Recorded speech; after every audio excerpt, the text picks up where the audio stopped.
السلام علیکم ورحمۃ اللہ وبرکاتہ۔ الحمد للہ رب العالمین والعاقبۃ للمتقین والصلاة والسلام علی سید الانبیاء واشرف المرسلین، اما بعد۔ اعوذ باللہ السمیع العلیم من الشیطان الرجیم من ھمزہ ونفخہ ونفثہ۔ بسم اللہ الرحمن الرحیم۔ اذ قال یوسف لأبیہ یا ابت انی رأیت احد عشر کوکبا والشمس والقمر رأیتہم لی ساجدین۔ حضرت یوسف علیہ السلام کا خواب اور اس کی تعبیر کے حوالہ سے ہمارا کل کا درس تھا، اور آج کا درس خوابوں کی حقیقت کے حوالہ سے انشاءاللہ الرحمن دونوں حوالوں سے چند گزارشات آپ احباب کے گوش گزار کروں گا۔ سب سے پہلے حضرت یوسف علیہ السلام کا تعارف آپ کے سامنے پیش کیا جاتا ہے کہ حضرت یوسف علیہ السلام اللہ کے نبی تھے، اور ان کے والد محترم حضرت یعقوب علیہ السلام وہ بھی اللہ کے نبی تھے، اور ان کے دادا جان حضرت اسحاق علیہ السلام وہ بھی اللہ کے نبی تھے، اور ان کے پردادا حضرت ابراہیم خلیل اللہ وہ بھی اللہ کے نبی تھے۔ اللہ تبارک و تعالیٰ نے یہ عظمت، یہ بزرگی اور یہ شان و شوقت اور یہ عظمت حضرت یوسف علیہ السلام کو عطا فرمائی۔ اللہ تعالیٰ نے ان کے والد کو بھی نبوت عطا فرمائی، ان کے دادا کو بھی اور پردادا کو بھی اپنا نبی اور رسول بنایا۔ نبی اکرم صلی اللہ علیہ وآلہ وسلم سے ایک دفعہ صحابہ نے سوال کیا، من اکرم الناس، اللہ کے پیارے نبی، لوگوں میں سب سے زیادہ کریم انسان کون ہے؟ سب سے زیادہ کریم انسان کون ہے؟ قال اتقاہم باللہ، رسول اللہ صلی اللہ علیہ وسلم نے فرمایا لوگوں میں سب سے زیادہ کریم وہ انسان ہے جو سب سے زیادہ اللہ سے ڈرنے والا ہے، جس کے پاس تقوی زیادہ ہے وہ سب سے زیادہ قریب ہے۔ نبی اکرم صلی اللہ علیہ وسلم سے صحابہ نے عرض کی، اللہ کے پیارے نبی ہم اس حوالہ سے نہیں پوچھ رہے، یعنی صفات نہیں پوچھ رہے،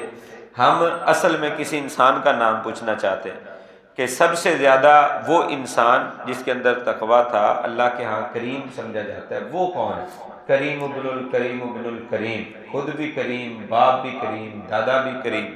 اور پردادا بھی کریم، ایسا انسان جو کریم ہے اس کا نام ہمیں آپ بتا دیں۔ قال فاکرم الناس یوسف نبی اللہ، رسول اللہ صلی اللہ علیہ وسلم نے فرمایا اگر یہ پوچھنا چاہتے ہو تو پھر یوسف جو اللہ کے نبی ہیں، جو اللہ کے نبی ہیں اور نبی کے بیٹے ہیں، وہ یوسف علیہ السلام اکرم الناس، لوگوں میں سب سے زیادہ کریم ہے۔ اللہ تبارک و تعالیٰ نے یہ عزت اور یہ شرف حضرت یعقوب علیہ السلام کو عطا فرمایا۔ حضرت یعقوب علیہ السلام کے 12 فرزند تھے، جن میں حضرت یوسف اور حضرت بنیامین یہ دونوں ایک والدہ سے تھے، اور باقی 10 بھائی دوسری والدہ سے تھے۔ ان کی والدہ کا نام رحیل تھا۔ رحیل کے بطن سے اللہ تعالیٰ نے حضرت یعقوب علیہ السلام کو یوسف علیہ السلام اور بنیامین علیہ السلام عطا فرمائے۔ حضرت یوسف علیہ السلام پیدائشی طور پر ہی باپ کو زیادہ محبوب تھے،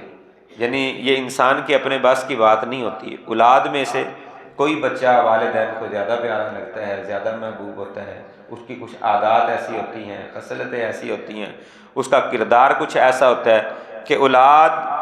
ساری اولاد میں سے وہ بچہ یا بچی والدین کو زیادہ پیارے لگتے ہیں۔ اسی طرح حضرت یوسف علیہ السلام کا معاملہ تھا کہ حضرت یوسف علیہ السلام بچپن سے ہی پیدائشی طور پر ہی باپ کو دوسرے بیٹوں سے زیادہ پیارے لگتے تھے، محبوب لگتے تھے، اور اس کی اصل وجہ یہ تھی کہ اللہ تبارک و تعالیٰ نے حضرت یعقوب علیہ السلام کا حقیقی جانشین حضرت یوسف علیہ السلام کو بنانا تھا، نبوت انہیں عطا فرمانی تھی، اس وجہ سے حضرت یوسف علیہ السلام سے آپ کا زیادہ پیار تھا، زیادہ محبت تھی۔ اللہ تبارک و تعالیٰ نے سورہ مقدسہ کے آغاز میں حضرت یوسف علیہ السلام کے اس خواب کا تذکرہ کیا ہے جو آج کا ہمارا عنوان ہے۔ اذ قال یوسف لابیہ، جب یوسف علیہ السلام نے اپنے والد محترم سے، اپنے باپ سے یہ کہا، یا اباتی، اے ابا جی، انی رأیت احد عشر کوکبا، میں نے 11 ستارے دیکھے ہیں۔ والشمس والقمر، سورج کو اور چاند کو میں نے دیکھا ہے، رأیتہم لی ساجدین، میں کیا دیکھتا ہوں کہ وہ مجھے سجدہ کر رہے ہیں، یہ مجھے خواب آئی ہے۔ تو حضرت یعقوب علیہ السلام کے سامنے بیٹے نے اپنے بچپن میں جو انہیں خواب آئی ہے اس کا تذکرہ فرما دیا۔ حضرت یوسف علیہ السلام کے اس خواب کو سن کر حضرت یعقوب علیہ السلام نے خواب کی تعبیر بتانے سے پہلے بیٹے کو تدبیر بتائی، ایک تدبیر بتائی، خواب کی تعبیر بعد میں بتائی۔ انسان کو چاہیے کہ اگر کسی کو کوئی خواب آتی ہے تو اس کی تعبیر کرنے والا اگر خواب کے اندر کوئی ایسے معاملات ہیں جس سے اگلے بندے کو سمجھانا بھی مقصود ہو تو پہلے سمجھائے، پھر اس کے بعد اس خواب کی تعبیر بتلائے۔ تو حضرت یعقوب علیہ السلام نے اپنے بیٹے سے کہا، قال یا بنی، اے میرے بیٹے، لا تقصص رؤیاک علی اخواتک، اپنے بھائیوں کو اپنا خواب یہ نہ سنانا، بچے تھے، بچپن ہے، تو یہ خواب آئی ہے تو عجیب و غریب خواب ہے کہ ستارے سجدہ کر رہے ہیں، سورج میرے سامنے سجدہ کر رہا ہے اور چاند سجدہ کر رہا ہے، عجیب و غریب خواب تھی۔ تو کہا کہ اس خواب کو کہیں اپنے بھائیوں کے سامنے بیان نہ کر دینا، بھائیوں کے سامنے اس کا تذکرہ نہ کرنا، فَيَكِيدُوا لَكَ كَيْدًا، وہ تمہارے لیے کوئی چال چلیں گے، تمہیں نقصان پہنچانے کی کوشش کریں گے، لہذا اپنے اس خواب کو یہیں پہ چھپا دو، اس کا اظہار کسی کے سامنے نہ کرنا۔ إِنَّ الشَّيْطَانَ لِلْإِنسَانِ عَدُوٌّ مُبِينٌ، بھائی تو بھائی ہوتے ہیں لیکن شیطان ان کے دلوں کے اندر عداوت پیدا کر سکتا ہے کہ اس کو اتنی ترقی کیوں مل گئی، اس کو اتنی شان و شوکت کیوں مل گئی، وہ حسد اور وہ دشمنی شیطان ان کے دلوں کے اندر ڈال سکتا ہے، لہذا ان کے سامنے اس چیز کا اظہار نہ کرنا۔ یہی وجہ ہے کہ علماء اس بارے میں فرماتے ہیں کہ اگر اللہ تبارک و تعالیٰ کسی کو کوئی عظمت عطا کرتے ہیں، خصوصاً مال و دولت، کیونکہ مال و دولت کے حوالہ سے انسان زیادہ جو ہے حاسد ہوتے ہیں، زیادہ شریر ہوتے ہیں، شر پیدا کرنے کی کوشش کرتے ہیں، تو فرمایا کہ اگر اللہ تبارک و تعالیٰ تمہیں مال و دولت کی فراوانیاں اور اس طرح کی کوئی چیزیں عطا فرمائیں تو اس کا اظہار بہت زیادہ کرنا یہ درست نہیں ہے کہ بندہ اس کا اظہار کرے گا تو عزیز و اقارب میں سے، قریبی رشتہ داروں میں سے اس کے حسد پیدا ہو جائیں گے، اس کو یعنی بالکل فوراً اظہار کر دینا یہ درست نہیں ہے، پے در پے آہستہ آہستہ اظہار کرتا جائے تو اس میں کوئی قباحت نہیں ہے، لیکن اگر فوراً کرے گا تو اس کے اپنے ہی اس کے مخالف بن جائیں گے، دشمن بن جائیں گے، ان کے دلوں کے اندر حسد پیدا ہو جائے گا اور یہ شیطان پیدا کرنے کی کوشش کرے گا، یعنی خود نہیں ہو سکتا لیکن شیطان ان کے دلوں میں یہ باتیں ڈالے گا، یہ تمہارا ہی بھائی، تمہارا ہی رشتہ دار، تمہارے جیسے، یہ تم سے آگے نکل گیا اور تم پیچھے رہ گئے، بس وہ حسد پیدا ہو جائے گا۔ فرمایا یہاں پہ حضرت یعقوب علیہ السلام نے، اے میرے پیارے بیٹے، اپنے اس خواب کو اپنے بھائیوں کے سامنے بیان نہ کرنا، کہیں ایسا نہ ہو کہ وہ تیرے بارے میں تدبیریں چلیں، مکر و فریب کریں اور تجھے نقصان پہنچائیں۔ شیطان جو ہے نا یہ انسان کا کھلم کھلا اور صریحاً دشمن ہے۔ حضرت یعقوب علیہ السلام نے یہ احتیاطی تدبیر اپنے بیٹے یوسف علیہ السلام کو بتا دی۔ یہ بھی عقیدہ بنا لیں، عقیدہ ایک مسلمان کا ہونا چاہیے کہ انسان لاکھوں تدبیریں کرے، جو مقدر میں اور تقدیر میں لکھا ہے وہ ہو کر رہنا ہے، وہ آگے پیچھے نہیں ہو سکتا۔ جو آپ کی تقدیر میں اللہ نے لکھ دیا ہے ویسا ہو کر رہنا ہے، اللہ اسباب ویسے پیدا کر دے گا۔ کسی نہ کسی طریقے یہ بات نکل گئی، بھائیوں تک پہنچ گئی، ستیلی والدہ تک پہنچ گئی، مختلف لوگوں تک یہ بات پہنچ گئی، اور حضرت یوسف علیہ السلام کے بارہ میں بھائیوں نے پھر وہی مکر و فریب اور جو ہے نا وہ معاملہ کرنا شروع کر دیا جس کا اندیشہ اور خوف باپ کو تھا۔ انشاءاللہ الرحمن اس کے بارے میں تذکرہ آگے آئے گا۔ اب تدبیر کے بعد خواب کی تعبیر۔ حضرت یعقوب علیہ السلام نے اپنے بیٹے کو، ہونہار فرزند کو، اور ان کے بعد نبوت کا منصب و مقام جنہیں ملنے والا تھا، یعقوب علیہ السلام کے بعد یوسف علیہ السلام، ان کی تعبیر انہیں بتائی۔ کہا وَكَذَلِكَ يَجْتَبِيكَ رَبُّكَ، اسی طرح تیرا رب تجھے چنے گا، یعنی نبوت اور رسالت تمہیں عطا کرے گا، اللہ نے تمہیں چن لیا ہے۔ وَيُعَلِّمُكَ مِن تَأْوِيلِ الْأَحَادِيثِ، اور اللہ تعالیٰ تمہیں خوابوں کی تعبیر عطا فرمائیں گے۔ یعلم، اللہ تعالیٰ تعلیم دیں گے، سکھائیں گے، کا تجھے، من تأویل الاحادیث، خوابوں کی تعبیر، باتوں کی تعویل، باتوں کی تہہ تک پہنچنا۔ دو معنی ہیں اس کے، ایک ہے خوابوں کی تعبیر، وہ بھی اللہ تعالیٰ نے حضرت یوسف علیہ السلام کو عطا فرمائی، اور ایک ہے باتوں کی تہہ تک پہنچنا، جس طرح ہمارے علاقوں کے اندر پنچایتی لوگ ہوتے ہیں، ان کے سامنے جب ذکر کیا جاتا ہے کسی بات کا تو وہ بات کی تہہ تک پہنچ جاتے ہیں کہ اصل بات کیا ہے۔ ہر بندہ نہیں پہنچتا، ہر بندے کو پتہ نہیں چلتا، تو جب وہ دونوں باتوں کو سنتے ہیں جو پنچایتی لوگ ہوتے ہیں تو وہ بات کی تہہ تک پہنچ جاتے ہیں۔ تو فرمایا کہ اللہ تعالیٰ تمہیں باتوں کی تہہ تک، باتوں کی حقیقت کا علم عطا فرما دیں گے، اور خوابوں کی تعبیر اللہ تعالیٰ تمہیں عطا فرمائیں گے۔ یہ تیرے خواب کی تعبیر ہے۔ اور پھر اس کے بعد وَيُتِمُّ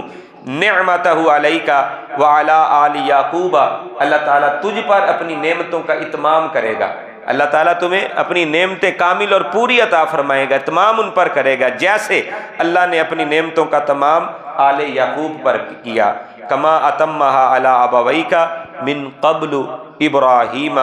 و اسحاق ان ربک علیم حکیم، بے شک تیرا رب بڑا ہی علم والا اور بڑی حکمتوں والا ہے، جس طرح اس نے تیرے باپ اسحاق کو اور تیرے باپ ابراہیم علیہ السلام کو اللہ تبارک و تعالیٰ نے اپنی نعمتوں کا تمام ان پر کیا ہے، ایسے ہی اللہ تعالیٰ تجھ پر اتمام کرے گا۔ اور یہ تعبیر حضرت یعقوب علیہ السلام نے اپنے بیٹے کو اس خواب کی تعبیر کے طور پر بتائی کہ اللہ تعالیٰ تمہیں نبوت و رسالت عطا فرمائے گا، اور تیرا باپ بھی یعنی یعقوب علیہ السلام، تیری والدہ بھی، اور تیرے یہ 11 کے 11 بھائی تیرے سامنے تعظیمی سجدہ کریں گے۔ پہلی امتوں میں یہ تعظیمی سجدہ جائز تھا، فرمایا کہ وہ تیرے آگے سجدہ ریز ہوں گے، یعنی تیری عظمت کو، شان و شوکت کو تسلیم کریں گے۔ تو یہ خوابوں کی تعبیر کے حوالہ سے حضرت یعقوب علیہ السلام نے جو تعبیر بتائی اس کا تذکرہ ہے۔ آج کا ہمارا درس ہے خوابوں کی حقیقت۔ خواب انسانی زندگی کے اندر بڑی اہمیت کے حامل ہے، یعنی یہ معمولی چیز نہیں ہے، یہ من گھڑت باتیں نہیں ہیں، خوابوں کی بڑی حقیقت ہے۔ خواب نبی اکرم صلی اللہ علیہ وآلہ وسلم اور حضرت یوسف علیہ السلام، آپ دونوں کی زندگیوں کے اندر خوابوں کی بارہ میں بڑی مماثلت پائی جاتی ہے۔ حضرت یوسف علیہ السلام ابھی بچپن میں ہی تھے تو خواب آیا اور آپ کو نبوت و رسالت کی بشارت ملی۔ اسی طرح رسول اللہ صلی اللہ علیہ وسلم کو بھی اللہ تعالیٰ نے جب نبوت و رسالت عطا فرمائی تو نبوت و رسالت کا آغاز کا جو دور تھا وہ اچھے خواب، خوبصورت خواب، بہترین قسم کے خواب رسول اللہ صلی اللہ علیہ وسلم کو آیا کرتے تھے۔ یعنی نبوت و رسالت اور وحی کا آغاز ہمارے پیارے آقا علیہ السلام پر خوابوں کے ذریعے ہوا کہ اللہ تعالیٰ نے آپ کو اچھے اچھے خواب، اور اچھے خوابوں کے اندر اچھی چیزیں رسول اللہ صلی اللہ علیہ وسلم کو دکھائی جاتی تھی۔ لہم البشریٰ فی الحیات الدنیا و فی الآخرہ، یہ بشارتیں جو ہوتی ہیں نا، بشارتیں یہ دنیا کے اندر بھی ہیں اور آخرت کے اندر بھی بہترین بشارتیں خوابوں کی شکل کے اندر اللہ تبارک و تعالیٰ اپنے بندوں کو عطا فرماتے ہیں۔ حضرت ابو درداء رضی اللہ تعالیٰ عنہ بیان فرماتے ہیں، مستدرک حاکم کی صحیح حدیث ہے، فرمایا کہ رسول اللہ صلی اللہ علیہ وسلم نے الرؤیا الصالحہ، اچھا خواب جو انسان کو خوبصورت اچھے خواب آتے ہیں، یراہا او ترا لہو، اللہ تعالیٰ اس کو خود دکھائیں، یعنی مجھے کوئی خواب آیا ہے میرے بارے میں، ایک یہ کیفیت ہے، ایک یہ کہ کسی دوسرے کو کسی کے بارے میں خواب دکھایا جائے، یعنی مجھے کسی دوسرے کے بارے میں دکھایا گیا یا کسی دوسرے کو میرے بارے میں خواب کے اندر اطلاع دی گئی ہے۔ تو یہ خواب دونوں صورتیں ہو سکتی ہیں، الرؤیا صالحہ اچھے خواب انسان خود بھی دیکھتا ہے اپنے بارے میں یا کسی دوسرے کے بارے میں بھی اللہ تبارک و تعالیٰ اس کو خواب کے ذریعے دکھا دیتے ہیں کوئی چیزیں۔ یہ حقیقت ہے، اس کے انکار نہیں کیا جا سکتا۔ خواب کے بارے میں، خواب کی حقیقت، خواب کے آداب کے حوالہ سے رسول اللہ صلی اللہ علیہ وسلم کا ارشاد مبارک ہے، الرؤیا ثلاث، خواب 3 قسم کے ہوتے ہیں، خوابوں کی 3 قسمیں ہیں۔ پہلی قسم کیا ہے؟ حدیث النفس، جو انسان دن بھر سوچتا ہے روزہ مرہ کے خیال، وہ رات کو جب سوتا ہے تو دن بھر کے جو خیال اس کے ذہن پر، دماغ پر سوار ہوتے ہیں، وہ مختلف شکلیں اور صورتیں بن کر رات کو اس کے سامنے آنا شروع ہو جاتے ہیں۔ یہ حدیث النفس ہے، اس کی اپنی باتیں، دن میں جو سوچتا رہا، جو گمان تھے، خیال تھے، بس وہی رات کو اس کے سامنے آنا شروع۔ دن کو سوچ رہا تھا پیسہ مجھے کہیں سے ملنا چاہیے، یہ ہونا چاہیے، خواب میں پیسہ نظر آ رہا ہے، سونا نظر آ رہا ہے، چیزیں نظر آ رہی ہیں کہ یہ مجھے مل رہی ہیں، یا کوئی مجھ سے چھین کے لے جا رہا ہے۔ تو یہ حدیث النفس ہے، یعنی دن بھر روزہ مرہ کے کاموں کے اندر دن بھر جو وہ سوچتا تھا وہی رات کو خواب میں آنا شروع ہو گیا۔ وَتَخْفِيفُ الشَّيْطَان، تخویف الشیطان، شیطان کا ڈرانا، یعنی جسے ہم جھوٹے خواب کہتے ہیں۔ شیطان رات کو ڈراتا ہے، خواب کے اندر خوف اس پر مسلط کرتا ہے، اور اس خوف کی وجہ سے انسان کا دل بھی کئی دفعہ دھڑکنا بند ہو جاتا ہے، کئی دفعہ اس کی دھڑکن زیادہ ہو جاتی ہے، انسان گھبرا جاتا ہے اور گھبرا کر اٹھ کھڑا ہوتا ہے، خوف پیدا ہو جاتا ہے کہ پتہ نہیں کیا صورتحال ہو گئی ہے۔ وَتَخْفِيفُ الشَّيْطَانِ، شیطان کا ڈرانا، ڈرونے خواب یہ شیطان کی طرف سے ہیں۔ پھر فرمایا وَبُشْرَى مِنَ اللَّهِ، اللہ کی طرف سے بشارتیں، اللہ کی طرف سے خوشخبریاں، یہ سچے خواب ہوتے ہیں۔ تیسرے نمبر والے سچے خواب ہیں اور حقیقت پر مبنی ہوتے ہیں، جو اللہ تبارک و تعالیٰ اپنے بندوں کو دکھاتے ہیں۔ حدیث مبارکہ میں آتا ہے، صحیح بخاری کی حدیث ہے کہ جب کسی بندے کو کوئی خواب آئے اور وہ اچھی خواب ہو، یعنی ایک تو ہے دن بھر کی باتیں، اس کو تو سمجھے کہ کچھ بھی نہیں، ایک ہے کہ جو شیطانی خواب ہوتے ہیں جس میں ڈرانا مقصود ہوتا ہے، اگر اس طرح کے خواب ہو تو اس کی کیفیت بعد میں آ رہی، یعنی اگر اچھے خواب آئے ہیں، صالح خواب آئے ہیں، تو پھر وہ انسان اس بندے کو بیان فرمائے، اس بندے کے سامنے اس کا اظہار کرے جو بندہ اس سے محبت کرتا ہے، تاکہ وہ اس کی اچھی تعبیر بیان کرے، اچھی خواب کی تعبیر بیان کرے۔ خوابوں کا علم رکھنے والے کسی معبر کے سامنے اس خواب کی تعبیر بیان کی جائے، ورنہ اس بارے میں خاموش رہے، بندہ اس خواب کا تذکرہ نہ کرے، کیونکہ جب تک خواب آپ کسی کے سامنے ذکر نہیں کرتے، اس خواب کی تعبیر کو آسمان اور زمین کے درمیان لٹکا دیا جاتا ہے، اور جب آپ کسی کے سامنے بیان کر دیتے ہیں تو اب اس کی تعبیر واقعہ ہو جاتی ہے کہ جو اس خواب میں آپ کو بشارت دی گئی ہے اب وہ کام معاملہ ہو کر رہے گا۔ تو یہ پتہ چلا کہ خواب اچھے انسان کو، صالح انسان کو، جو اس خواب کی اچھی تعبیر کرے، اچھی تعبیر بتائے، اس کے سامنے اس کا اظہار کرنا چاہیے، اس کے سامنے بیان کرنا چاہیے۔ رسول اللہ صلی اللہ علیہ وسلم نے مختلف حدیثیں ہیں، ایک حدیث میں آتا ہے یہ خواب نبوت کا 36واں حصہ ہے، ایک حدیث مبارکہ میں 40واں، ایک میں 46واں حصہ ہے خواب کا۔ نبوت تو ختم ہو گئی ہے، لیکن یہ نبوت والی وہ بشارتیں باقی رہیں گی، اللہ تعالیٰ اپنے بندوں کو جو ہے نا وہ خواب بتلاتے رہیں گے۔ اگر خواب برا آتا ہے، ایک ہے اچھا خواب، ایک ہے برا خواب۔ برا خواب آتا ہے جو تخویف الشیطان ہے، ایسا خواب آتا ہے تو پھر انسان دو کام کرے۔ پہلا عمل یہ کہ جب خواب آئے تو وہ بیدار ہوا ہے، بیدار ہونے کے بعد اعوذ باللہ من الشیطان الرجیم، تعوذ 3 دفعہ پڑھے، 3 دفعہ پڑھنے کے بعد اپنے دل کی جانب تھتکارے، اس طرح کر کے، یعنی ہلکی ہلکی تھوک وہ بھی باہر نکلے، 3 دفعہ پڑھ کر اپنے دل کی جانب وہ تھوکے۔ پھر اس کے بعد اپنی کروٹ چینج کر لے، جس کروٹ میں لیٹا ہوا ہے اس کی مخالف کروٹ میں لیٹ جائے، ایک عمل یہ۔ دوسرا عمل یہ کہ انسان اگر زیادہ خوف زدہ ہو گیا ہے یا زیادہ اسے خوف ڈر لگ رہا ہے، سونا اسے نیند آ نہیں رہی، تو پھر اٹھے اور نوافل ادا کرے، اور پھر نفل پڑھنے کے بعد پھر سو جائے۔ اگر اس خواب کے اندر کوئی شر تھا،